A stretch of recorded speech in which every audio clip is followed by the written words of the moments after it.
ہمارے لیے آج کی تلاوت مقدس پولس رسول کا دوسرا خط تسالونیکیوں کے نام، اس کا دوسرا باب، پہلی سے تیسری اور 14ویں سے 17ویں آیت۔ اے بھائیو، ہم اپنے خداوند یسوع مسیح کے آنے اور اپنے اس کے پاس جمع ہونے کی بابت تم سے عرض کرتے ہیں کہ یہ سمجھ کر کہ خداوند کا دن آ پہنچا ہے، تمہاری سمجھ اچانک پریشان نہ ہو جائے اور نہ تم گھبراؤ، نہ تو کسی روح سے، نہ کلام سے اور نہ خط سے جو گویا ہماری طرف سے ہے، کوئی تمہیں کسی طرح سے فریب نہ دے، کیونکہ ضرور ہے کہ پہلے ارتداد ہو اور مرد خطا ظاہر ہو، یعنی ہلاکت کا فرزند، جس کے لیے اس نے تمہیں ہماری انجیل کے وسیلے سے بلایا تاکہ تم ہمارے خداوند یسوع مسیح کا جلال حاصل کرو۔ اس واسطے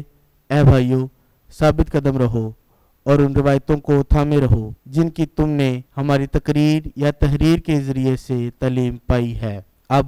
ہمارا خداوند یسوع مسیح، آپ اور ہمارے باپ خدا، جس نے ہمیں پیار کیا ہے اور ہمیں فضل سے ہمیشہ کی تسلی اور سچائی کی امید دی ہے، تمہارے دلوں کو تسلی دے اور ہر ایک نیک کام اور کلام میں مضبوط کرے۔ پاک کلام کا پڑھا اور سنا جانا ہم سب کے لیے باعث برکت ہو۔ خدا کا شکر ہو۔